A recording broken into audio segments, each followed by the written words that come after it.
My husband cheated with my best friend the same night I lost my baby, and then his billionaire twin walked into my life with a juicy revenge offer. My name is Jemima. I can't This do is how this my anymore. life burned to the It's going to ground. be okay. If you like No, stories it's like not. this, please subscribe and share this video with someone who needs it. Now let me tell you what happened. I came home that night happy. I had a cheap bottle of champagne in my hand, candles in a small bag, a red ribbon for the bed, and a tiny box with a surprise inside. Inside that box was a baby onesie that said, "Hi, Daddy." I was 8 weeks pregnant. I was tired. I had been working long hours at my jewelry boutique and stressing over loans. But that night, I was excited. I was going to tell my husband, Marcus, that we were having a baby. I opened our bedroom door with a smile on my face, and the smile died. Marcus was naked. My best friend Sandra was naked. On my bed. In my sheets. In the house I helped pay for. For a moment, the world went silent. It was like someone pressed mute on my life. Then everything rushed back in at once. The champagne bottle slipped from my hand and smashed against the wall. Glass flew everywhere. The sound made them jump. Marcus grabbed for the sheet. Sandra scrambled beside him, dragging the covers up like she could hide what they had just done. "Jemima," Marcus started. I didn't let him finish. My hand grabbed the nearest thing. Her dress, her purse, her heels. I threw them. At the wall, at the floor, out the window. "How long?" My voice sounded strange, rough. "How long have you been screwing my husband, Sandra?" She started to cry. Real tears. Like she was the victim. "It just happened," she whispered. "We didn't mean 5 years," I said. My whole body was shaking. 5 years of marriage. 5 years of double shifts. 5 years of believing every time he said he was working late. "And it was you?" "Babe, listen," Marcus said, still holding the sheet like a coward. "You've been stressed. The boutique, the loans. Sandra and I just got close. We didn't plan. Get out," I said. "Both of you, get out of my house." I grabbed her clothes from the floor and threw them in her face. She flinched. Marcus swung his legs off the bed, still talking. "Jemima, stop acting crazy. Let me explain." Crazy. That word hit me like a slap. And then I felt it. A sharp cramp low in my belly. Hard. Wrong. I froze. My hand went to my stomach. "No. Not now. Please, God. Not now." Another wave of pain hit. It was deep and hot. I looked down at my white dress. A dark stain was spreading. "Oh, God," I whispered. Marcus saw the blood and his face went pale. "Jemima, are you?" "Don't touch me," I said. I backed away from both of them. My hand pressed hard against my stomach, like I could hold the baby in. "Don't you dare touch me." I stumbled to the bathroom. The pain got worse with every step. My vision blurred. I dropped to my knees beside the toilet. There was more blood. Too much, I cried out. Not just from pain, but from the feeling that something inside me was breaking. Something I could never get back.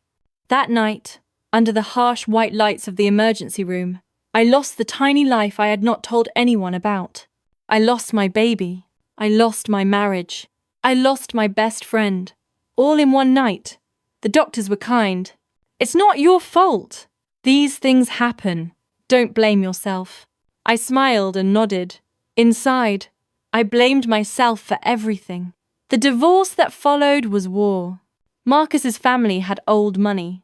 They had lawyers with smooth voices and cold eyes. I had a tired legal aid lawyer and a stack of hospital bills. They called me unstable. They said stress made me violent. They talked about the night I threw Sandra's clothes out the window like I was some wild animal. They did not talk about the affair. They did not talk about the miscarriage. They did not talk about the loans I took, the hours I worked to build the boutique that put Marcus's name on the map. In the end, Marcus walked away with everything. He got the house. He got the car. He got the boutique I built. He even got my grandmother's jewelry that I had used as collateral. I left with 3 boxes of clothes, $200, and a restraining order that said I couldn't go near the house I once decorated with love. A week later, I got a text from Sandra. "I'm sorry it ended like this. I hope you can forgive me someday. Marcus and I are getting married next month. You're not invited, but I wanted you to know. I hope you find happiness, Jemima." My hands shook as I read it. I stared at the words until they blurred. Then I typed one line. "You'll get exactly what you deserve. Both of you." I hit send, blocked her number. That was the day I decided I would never be the soft girl again. 3 months later, I was wiping tables in a coffee shop that smelled like burnt sugar and old coffee. My hands, which used to shape silver and stones into jewelry, were now carrying paper cups with names spelled wrong. It was a big fall. From business owner to barista, people who used to shop at my boutique walked past me. Some recognized me. They stared at my cheap black apron and my tired face.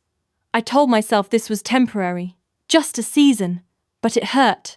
My tiny studio apartment was noisy and cold. The walls were thin, the bed creaked. Some nights, I cried into my pillow so no one would hear. Other nights, I just stared at the ceiling, replaying that night.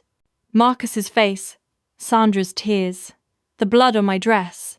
I thought my story was over. I had no idea it was just starting. It happened on a Tuesday. I was behind the counter, half asleep, punching in orders. Caramel latte, mocha, no cream, large black, normal people, normal lives, normal problems. I called out another name and looked up. For a second, my lungs forgot how to work. Marcus, that's what I thought. Same height, same jaw, same deep eyes, same body I once woke up next to. I actually stepped back and grabbed the counter. Then I noticed the differences. His posture was more confident, more dangerous. His suit was sharper. His presence felt heavier, like a storm rolling in. He walked straight toward me. Every step made my heart beat harder. He stopped at the counter. "Jemima," he said. Hearing my name in that voice sent a cold shiver down my spine. "I'm sorry, do we know each other?" I asked. He tilted his head slightly, studying me. "You look different without the diamonds," he said. I remembered the earrings I had pawned for rent. My throat went dry. "How do you know my name?" He gave a slow, controlled smile. "I'm Xander Blacks," he said. "Marcus's twin brother." The room tilted. "Twin?" I repeated. "Marcus doesn't have a twin." "He doesn't like to talk about me," Xander said. I walked away from the family company, built my own. He stayed and ruined the Blacks' name from inside. He slid a card across the counter. "I've been looking for you," he said. "For what?" I whispered. "To make you an offer," he said. "One you shouldn't refuse." I looked down at the card. Xander Blacks, CEO. "Why would a billionaire care about a broke barista?" I asked. "Because you're not just a broke barista," he said softly. "You're the woman my brother destroyed, and I've waited 16 years for a chance to destroy him back." My fingers tightened on the edge of the counter. He checked his watch. "I finish a meeting at 8 tonight," he said. "Penthouse at Black's Tower. The address is on the card. Come if you want your life back." "And if I don't?" I asked. "Then you keep making coffee for people who don't know your worth," he said. "And Marcus keeps living like he didn't murder your dreams." "Murder is a strong word," I whispered. "So is divorce," he replied. 8 o'clock, Jemima. Don't be late." He walked out without looking back. I stared at the card in my hand. Every part of me screamed to stay away from anything and anyone connected to Marcus. Another part of me whispered, "You wanted them to get what they deserve. Remember?" At 8 o'clock, I stood in front of Black's Tower, with my cheap coat pulled tight. The building scraped the sky. Glass. Steel. Lights. Inside, it felt like another planet. Marble floors. Gold accents. Security everywhere. "Name?" the man at the desk asked. "Jemima Crawford." He checked his screen, nodded, and pointed me to a private elevator. When the doors opened at the top, Xander was waiting, leaning against the wall like he lived there, which he did. "Right on time," he said. Come in. His penthouse had floor-to-ceiling glass. The city spread under us like a blanket of lights. He walked to the bar. Wine? No, thank you, I said. Why am I here, really? He sat opposite me. For revenge, he said calmly. On Marcus, and on everyone who helped him. What do you want from me? I asked. You know him better than most, Xander said. You know how he lies, how he talks, where he gets weak. He doesn't suspect you. In his mind, he already destroyed you. You want me to spy, I said. I want you to help me take everything from him, like he took everything from you, Xander replied. Why now? I asked. Why did you wait until I lost everything? Because before, you still believed he could change, he said. People like Marcus don't change. They just hide better. I needed you done with him. What did he do to you? I asked. 16 years ago, I was engaged, Xander said quietly. I left to build my own company so I could come back strong and buy my freedom from my father. When I came home early to surprise her, I found her in Marcus's bed. My stomach twisted. He told our father I ran away and didn't care. By the time I proved him wrong, our father was dead. The will was done. Marcus got everything. The company, the name, the power. He shrugged like it no longer hurt, but I could see it did. So now you want him ruined, I said. Completely, he replied. I want him broke, exposed, alone. No mask, no fake image, just the truth. He slid a folder toward me. NDA, contract, terms. You help me get proof of what he's been doing with company money. In return, I help you rebuild what he destroyed.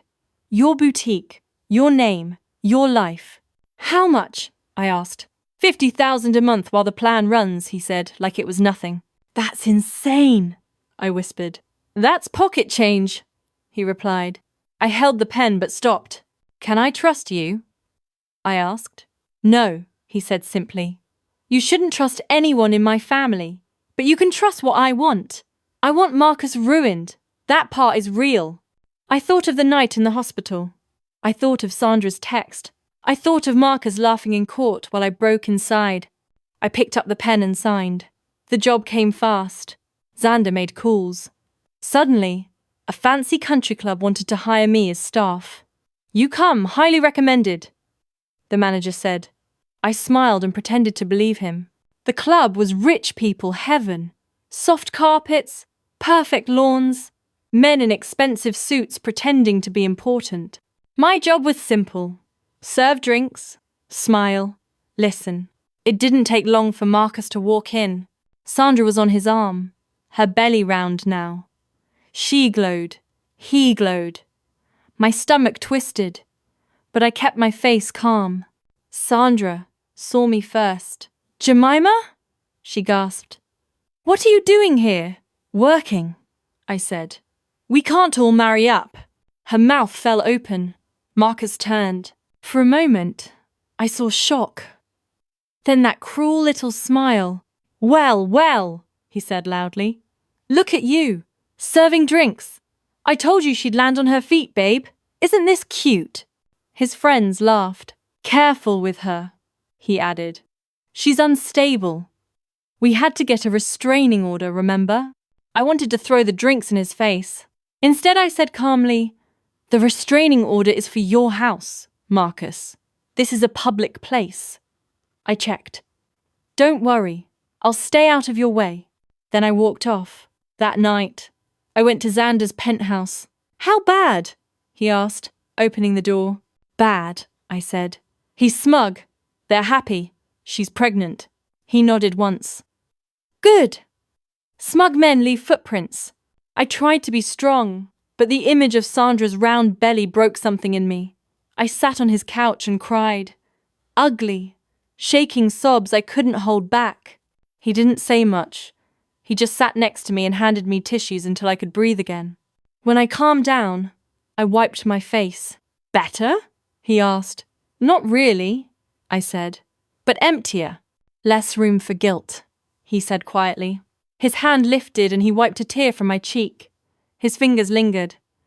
I felt something shift between us. I knew it was a bad idea. I leaned in anyway. We kissed. It started soft, then grew deeper. His hand went to my hair. My fingers gripped his shirt. For the first time in months, I felt wanted, seen. We stopped before it went too far.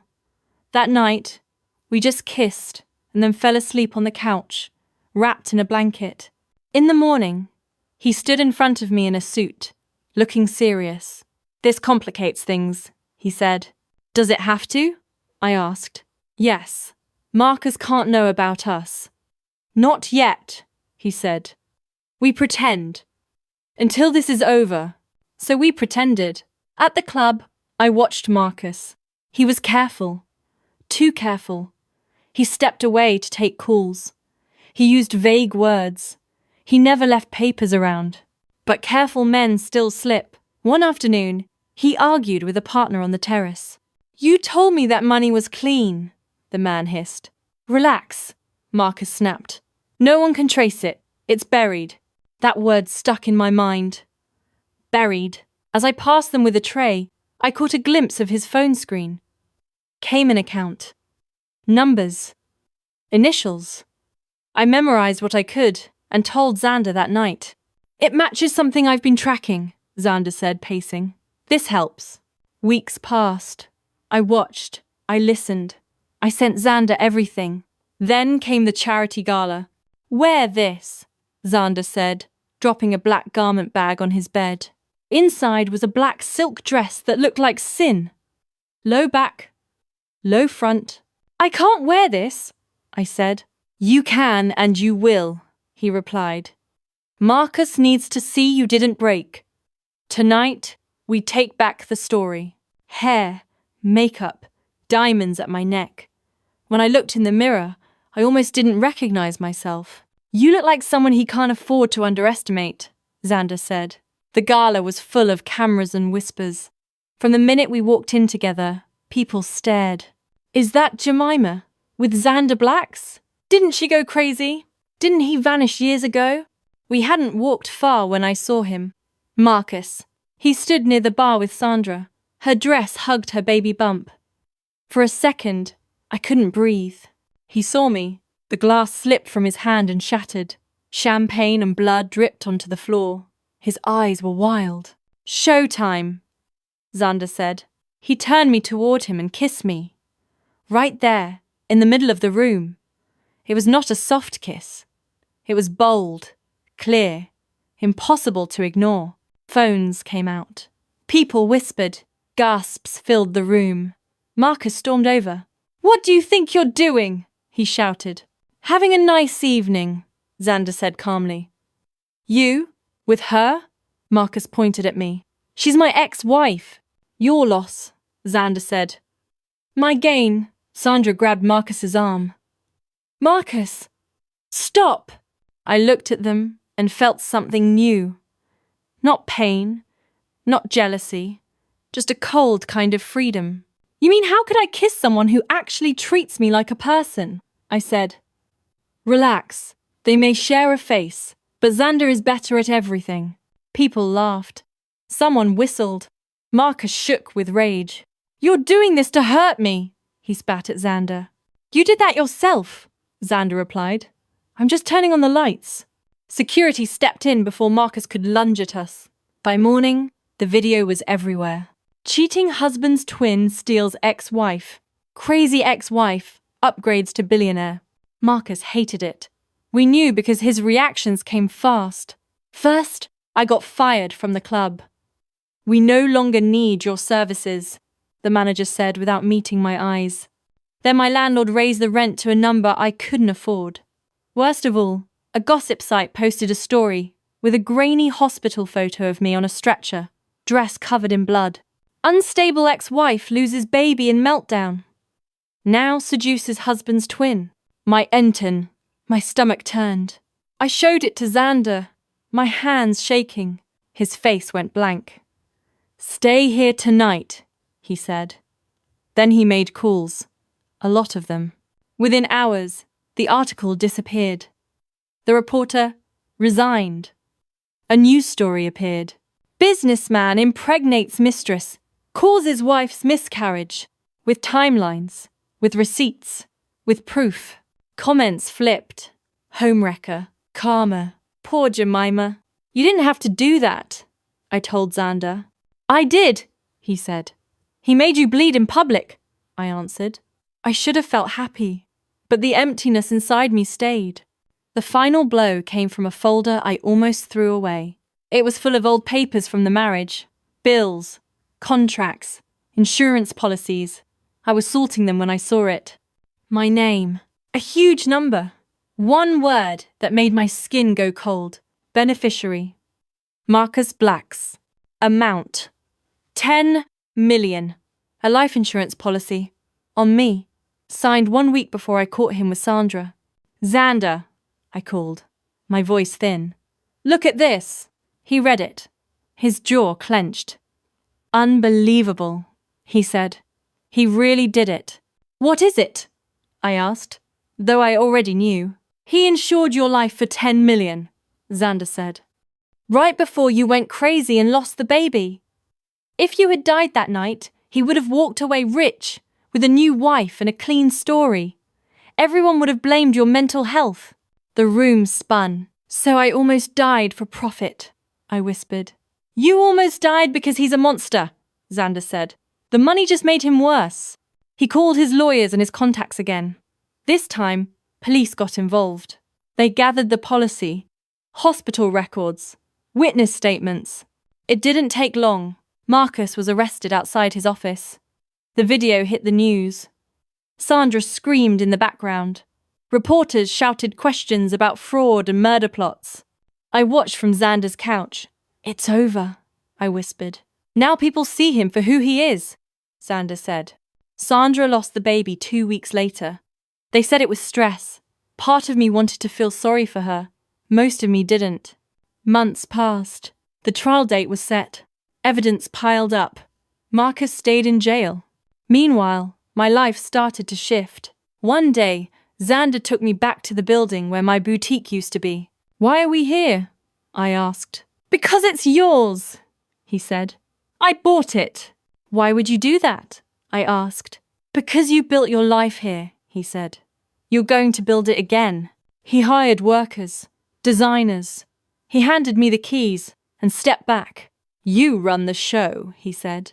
I'm just the silent wallet. We painted the walls, set up the displays.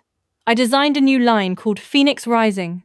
When we finally opened, orders flooded in. People loved the story behind it. The betrayed wife, the cheating husband, the billionaire twin, the comeback. One afternoon, I stood in the middle of my new boutique. Sunlight poured through the windows. My jewelry sparkled. My heart felt steady for the first time in a long time. Xander slipped his arms around my waist from behind. Look at you, he murmured. Back where you belong. Do you regret any of this? He asked. I thought about it. I regret trusting Marcus, I said. I regret not leaving sooner. I regret losing my baby. I'll always regret that. And when self, he held me tighter. But this, I looked around. My shop, my life back. No, I don't regret this. He turned me to face him. This started as revenge, he said. I used you. I won't lie. You were a weapon against Marcus. The words stung a little, but I listened. But then you stopped being a weapon, he went on.